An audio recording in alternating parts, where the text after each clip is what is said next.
It wasn't the betrayal itself that shattered me. It was her indifference, the casualness with which she treated my heart like it was disposable. The night it all fell apart was eerily quiet. No storm, no shouting, just an oppressive silence that made every second stretch endlessly. She sat perched on the arm of the couch, legs crossed, a glass of wine in one hand and her phone face down beside her. Her gaze drifted somewhere far away, as if she'd already checked out long before this moment. I didn't say a word when I entered the room. Instead, I held up the letter I'd found half hidden in the drawer, a handwritten note that read, "I'm not unhappy, just bored." I stared at it for a moment, then turned to look at her. There was no apology, no attempt to explain or take it back. Without hesitation, she said something so cold it felt unreal. "You're not who I want." As if I were nothing more than an unwanted item she'd left behind.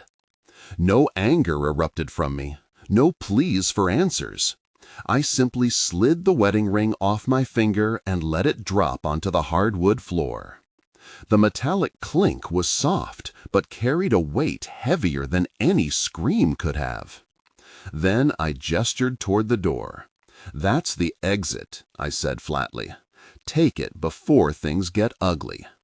She blinked once, surprised, not by my words, but by my lack of desperation. I hadn't begged for another chance, hadn't asked who had replaced me. Maybe that unnerved her most of all. But before she could respond, there was a knock at the door. 3 gentle taps. She glanced over, curiosity flickering across her face, but I didn't move. I opened the door myself. And there stood Harper, her sister, still in scrubs, hair tied back, eyes wide with a mix of regret and hope. She looked directly at me, not past me, and asked softly, "Kurt, can I come in?" Behind me, Kendra froze, gripping her wine glass tightly. She didn't speak. Harper stepped inside without waiting for permission, as though the house belonged to her now. When their paths crossed, there was no greeting, just a charged silence thicker than any argument Kendra and I had ever shared. Harper extended her hand, holding a folded photograph. "You should sit down first," she murmured. I ignored her suggestion and took the photo instead. Unfolding it, I saw a grainy image, likely printed from a security camera. Even in black and white, the scene was unmistakable. It showed the back hallway of Kendra's yoga studio. In the center of the frame, Kendra leaned against the wall, locked in an intimate embrace with someone else.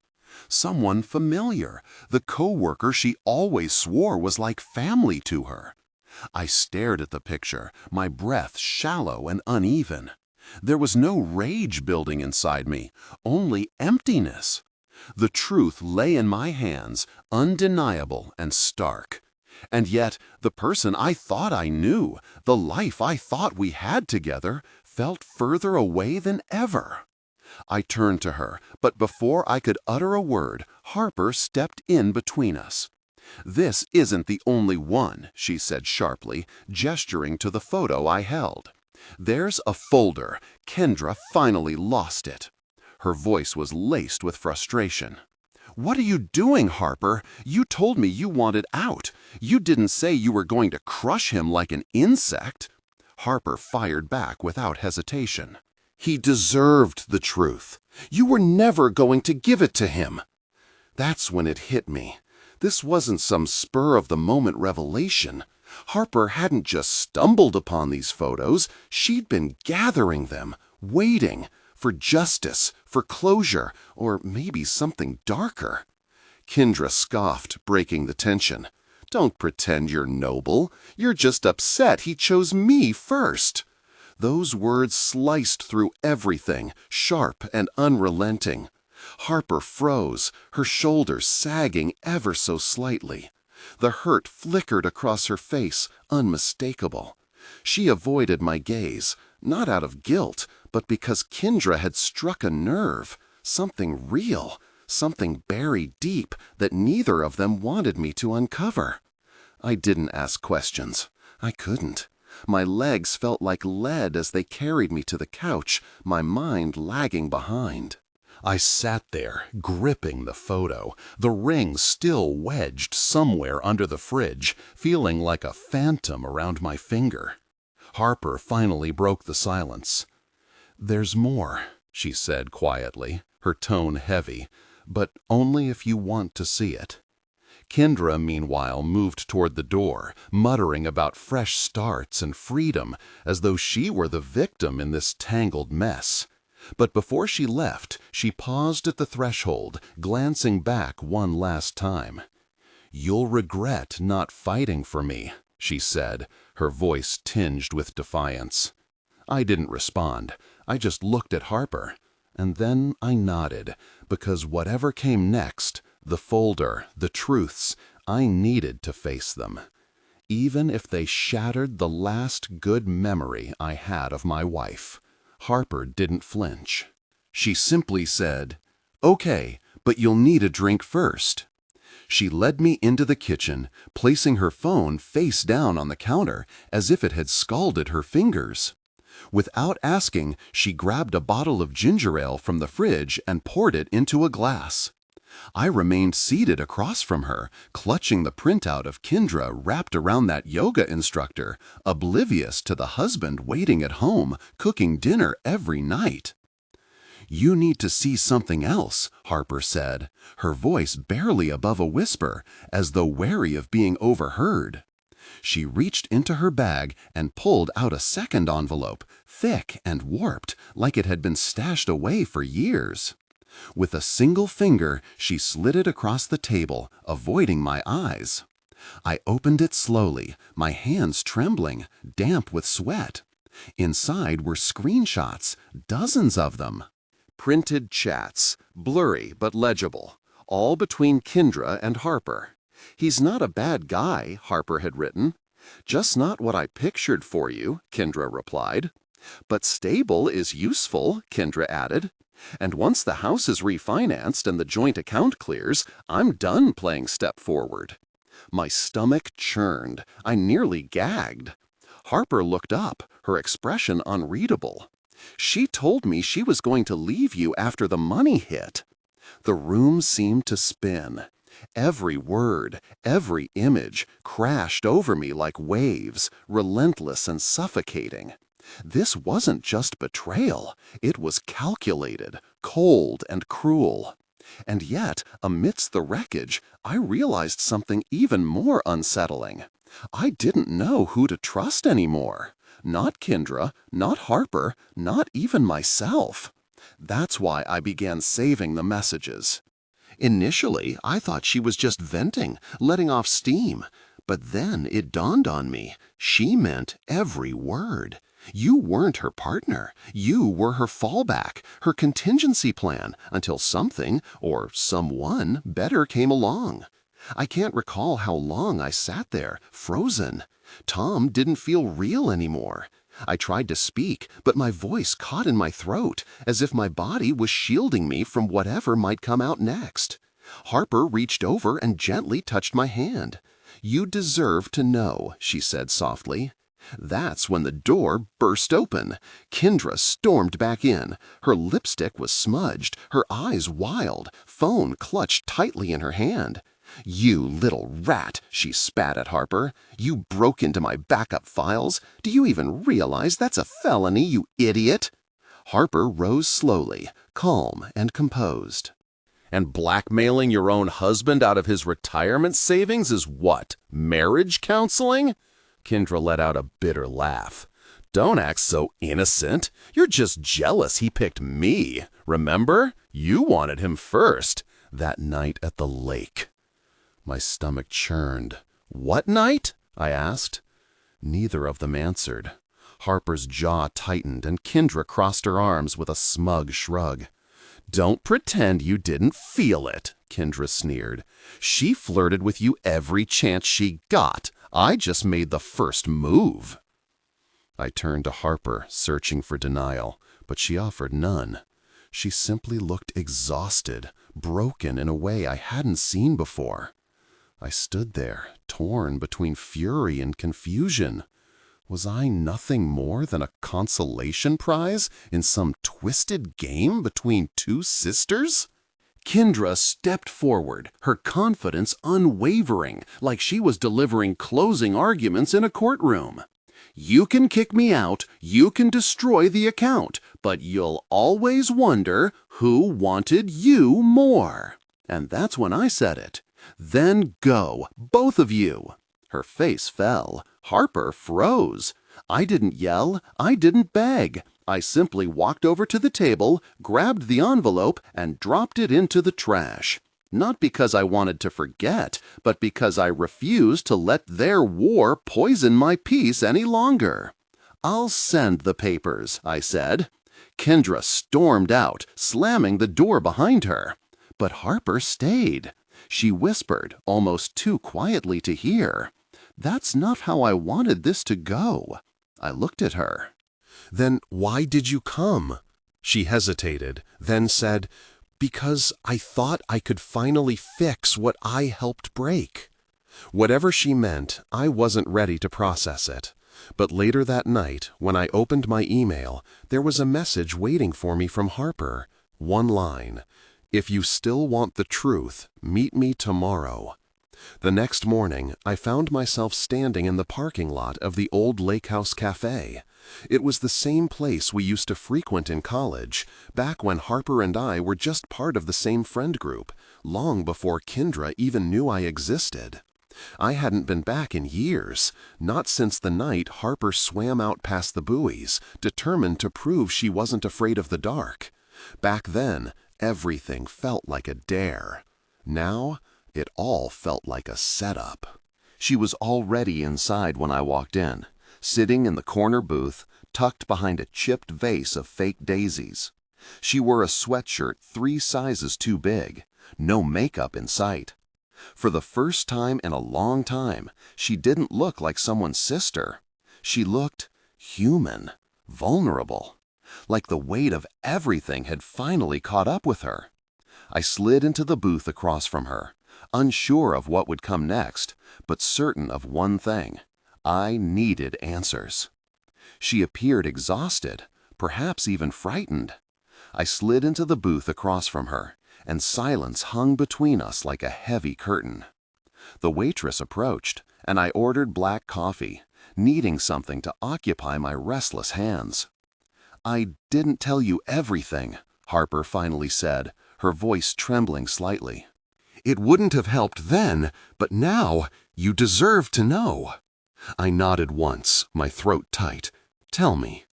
She took a deep breath, her hands gripping the edge of the table. "The night Kendra met you, it wasn't an accident." Her words landed like a punch to the gut, leaving me momentarily breathless. Harper continued, her voice barely above a whisper. "She knew how I felt about you. She saw the messages I wrote but never sent. She mocked me for it, called me desperate for liking someone safe. But then she showed up at that party, dressed like she hadn't planned to go at all. By the end of the night, she had your number." My chest tightened as memories clicked into place, pieces of the puzzle falling together in ways I'd refused to see before. "She never loved you, Curtis," Harper said, tears welling in her eyes. "She wanted to prove she could take anything, even someone I cared about, and make it hers. It was always about winning." The realization hit me hard, explaining so much. The subtle jabs Kendra made whenever Harper was around, the way she dismissed Harper's presence with disdain, the countless victories she claimed over people who mattered to me. "Why didn't you say anything?" I asked, my voice strained. "I tried," Harper whispered, "but you looked so happy. And by the time I realized what was happening, it was too late. She made sure of that." Anger bubbled inside me, but beneath it lay emptiness, a hollow ache that stretched back years. My marriage hadn't been built on love or trust. It had been a game, and I was the trophy no one truly wanted. Just proof of another conquest. "You gave me the folder," I said, breaking the silence. "But not just to expose her, right? You could have mailed it anonymously. There was more." Harper hesitated, her gaze dropping to the table. "I wanted you to know the truth before you lost yourself completely to her, before she erased every part of who you used to be." Her voice softened, almost pleading. "And then what? You swoop in and save me? Get the guy in the end?"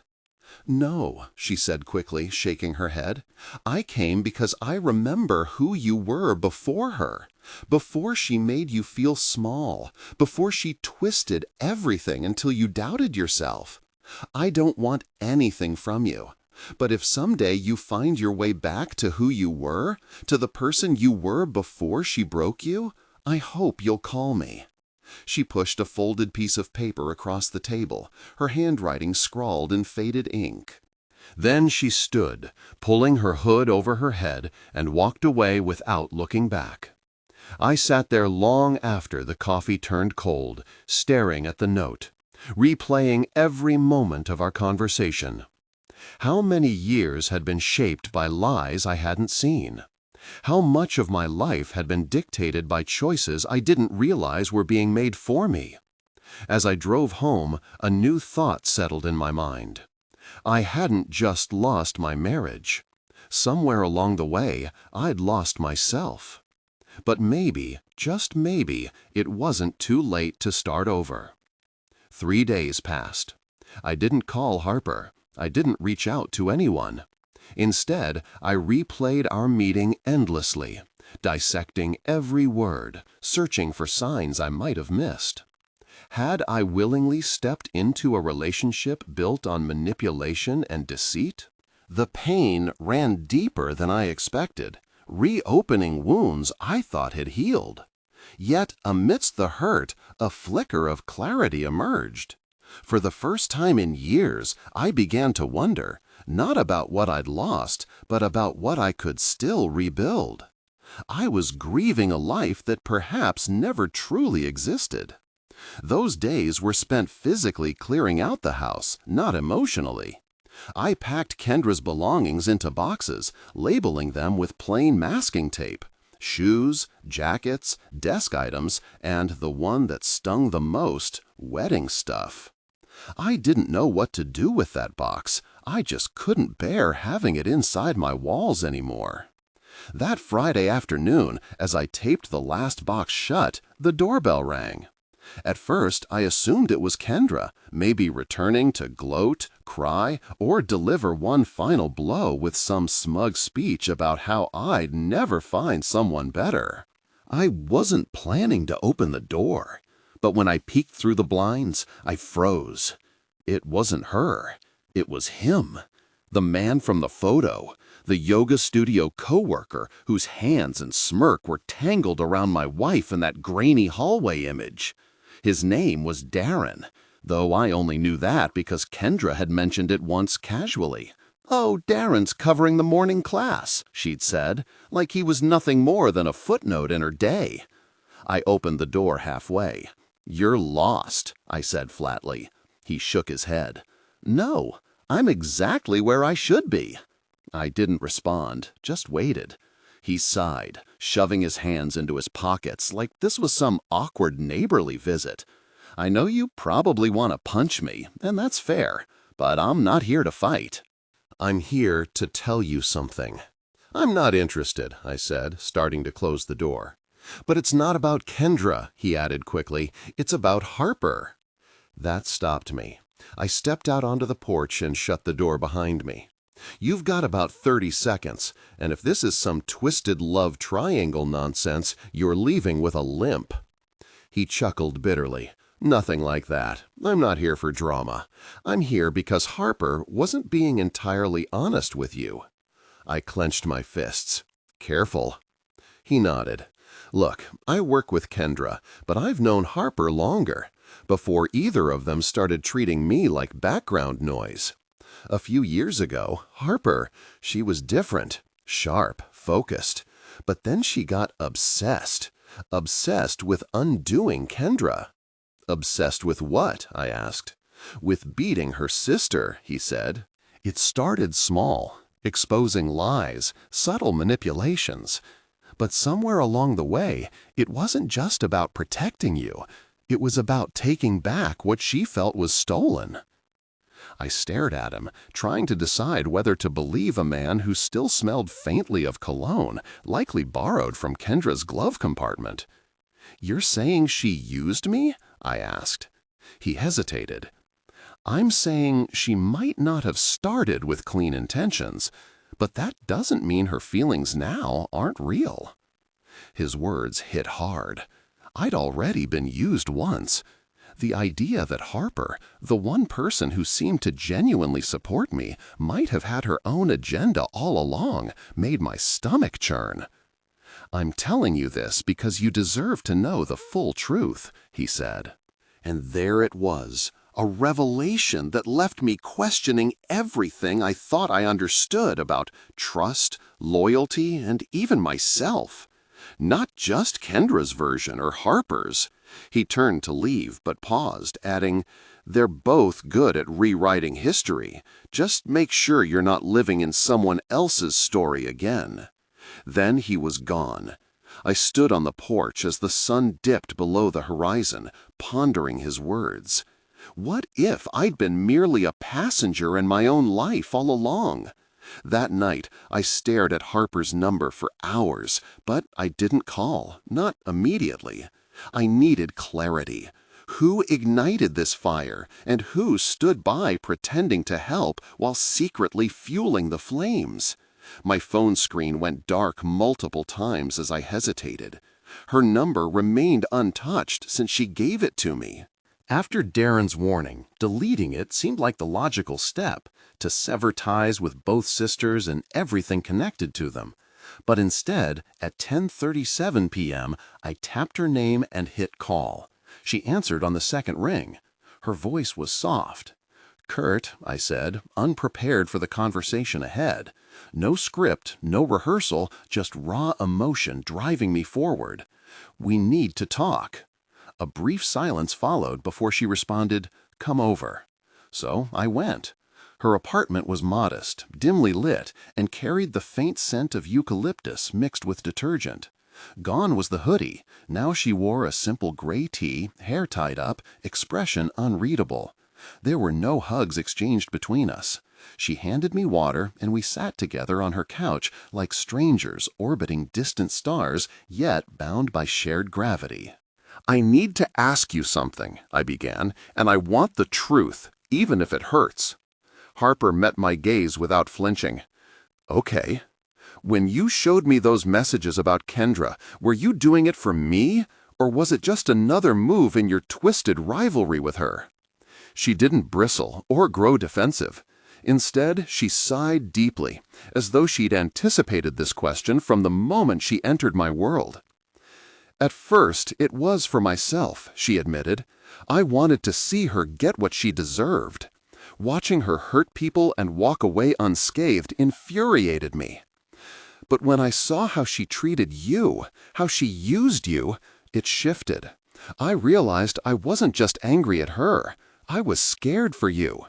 You were so lost in her web that you couldn't see yourself anymore." I leaned closer. "So this was charity?" "No," she replied firmly, shaking her head. "It became something else. And I don't expect you to believe me, but somewhere along the way, I stopped focusing on what I'd lost to her and started thinking about what you deserve to reclaim. You weren't meant to be collateral damage in our war." Something in her tone rang true. Maybe not completely, but enough to ease the tension in my chest. Yet Darren's parting words lingered, ricocheting through my mind like echoes in an empty hall. I questioned Harper. "Did you ever mention this plan of yours to Darren?" Her eyes narrowed suspiciously. "You spoke with Darren?" she asked. I nodded, explaining that he had visited my house and revealed her long-term scheme. He claimed it wasn't solely about Kendra.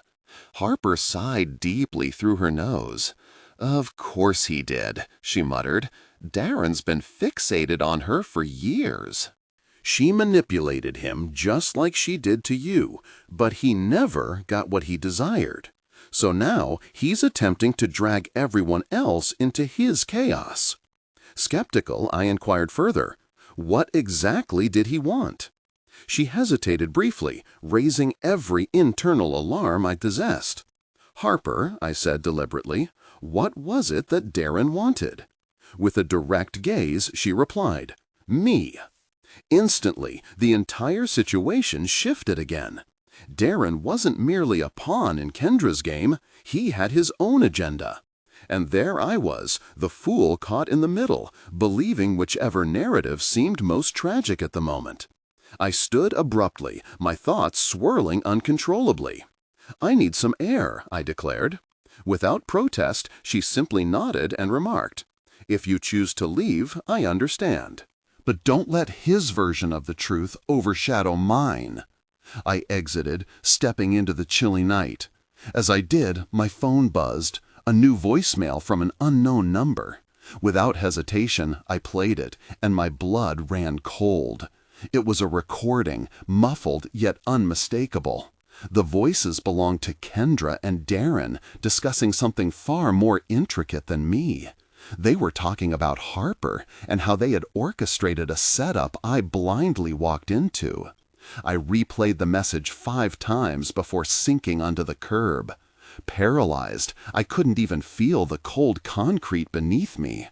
Their voices, Kendra's sharp laugh and Darren's low, oily tone, were etched into my memory. But it wasn't just their voices that froze me.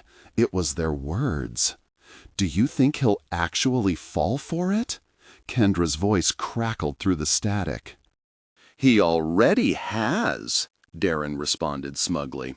"Harper plays the wounded saint, and Curtis, he eats it up, always looking for someone to save. Let him believe she's it." They both laughed cruelly. Kendra continued, "So, we wait. He divorces you, throws himself at Harper, and then—" Darren finished her sentence. "Then they both realize they're not as clever as they think." I lost track of time sitting there. The recording ended, but my hands remained motionless, the phone glowing in my palm like a lit fuse. My heart didn't race. It plummeted, too heavy to lift again. A crushing wave of humiliation settled over me. The woman I married had orchestrated my downfall. The man she betrayed me with had been feeding me lies. And Harper, the woman I believed was my only true ally, might just be another actor in their twisted play. I returned home in a daze, unable to sleep. Sitting at the kitchen table, I stared blankly into space. The box labeled wedding stuff still sat by the door. I opened it and found our wedding photo, smiling in a frame that now felt alien. I removed it, turned it over, and saw Kendra's handwriting on the back. "Here's to forever, even if it gets ugly." It had gotten ugly. All right, by morning I had made my decision. There would be no yelling, no dramatic confrontations. This ending would be on my terms. I drove to the yoga studio first. Kendra's car was parked outside, and I waited until she emerged from her class, glowing with the kind of poise that felt like mockery given everything she'd done. Her eyes widened when she saw me standing there. Curtis! Without a word, I handed her an envelope containing the divorce papers, signed, notarized, final. "I'm not your puppet anymore," I said evenly. "You wanted freedom. Here it is." She flipped through the pages, trying to mask her unease with feigned amusement. "You think this makes you strong?" she asked. "No," I replied, "but I finally don't feel weak." Before she could respond, I turned and left. My next stop was Harper's place. I hadn't called ahead. I needed her reaction to be raw and unfiltered. When she opened the door, she looked as though she'd been expecting me. "You okay?" she asked gently. "No," I answered, pulling out my phone. "But you're going to tell me the truth right now." I played the voicemail recording. Her expression shifted slowly. Shock, hurt, then something closer to horror. "Where did you get that?" she whispered. "Anonymous tip," I said. "Maybe Darren sent it, maybe someone else. Doesn't matter. Just tell me if you knew." She swallowed hard. "Curtis, I didn't know they were still talking." "Did you ever talk to him about using me?" I pressed, cutting off whatever explanation she might have offered. The silence that followed was deafening. Finally she admitted. "Only at the beginning, before I knew what he was." It was honest, but it came too late. "I'm done letting people rewrite me into their stories," I told her, stepping back. "I don't want revenge. I don't need drama. I just want peace, and I won't find it here with you." Harper didn't cry. She simply nodded, as if she'd known this moment was inevitable. As I turned to leave, she called after me softly. "I did care. I still do." But I didn't turn around. Sometimes the worst betrayal isn't the one that cuts deepest. It's the one that leaves you questioning whether any of it was real. That night, sleep eluded me, not because of anger or heartbreak, but because my mind was finally quiet. No more second-guessing who was lying, no more trying to play the roles of husband, fixer, or fool. At 6:03 a.m., I woke without an alarm.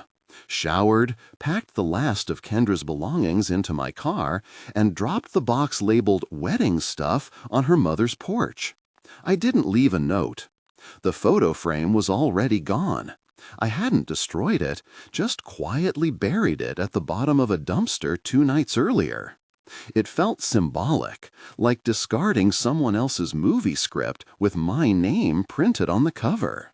Afterward, I took the long way out of town, driving past familiar places. The lake where we used to go in happier times. The cafe where Harper and I last spoke.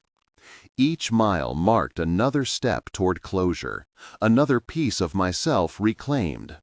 For the first time in years, I felt untethered. Not lost, but free. Free from the weight of other people's expectations. Free from the need to prove my worth to those who never truly saw me. Whatever lay ahead, I knew one thing for certain. I was ready to write my own story again. I turned off my phone, not out of anger or to prove a point, but because the silence had become more comforting than any voice could ever be. My thoughts drifted to Harper. Could I trust her again? Maybe, maybe not. But what I did know was this: she wasn't my responsibility anymore. That realization felt more freeing than any apology ever could. Then there was Darren with his manipulative games involving Kendra. Power, chaos, control, whatever they sought, it didn't matter to me. I didn't need to expose them, fight them, or warn anyone else. Their drama wasn't mine to carry. It wasn't my burden. I pulled over at the Overlook, just outside Ridgeview. The place was empty, as if the world itself had paused for a moment. The air was crisp, and the town sprawled below like a painting I once belonged to but no longer recognized. I stood there, breathing deeply, simply existing. No ring on my finger, no lies weighing down my chest. For the first time in what felt like an eternity, I smiled. Not because I'd won, not because someone else had lost, but because I had walked away without needing closure or a final word. Peace didn't come from confrontation.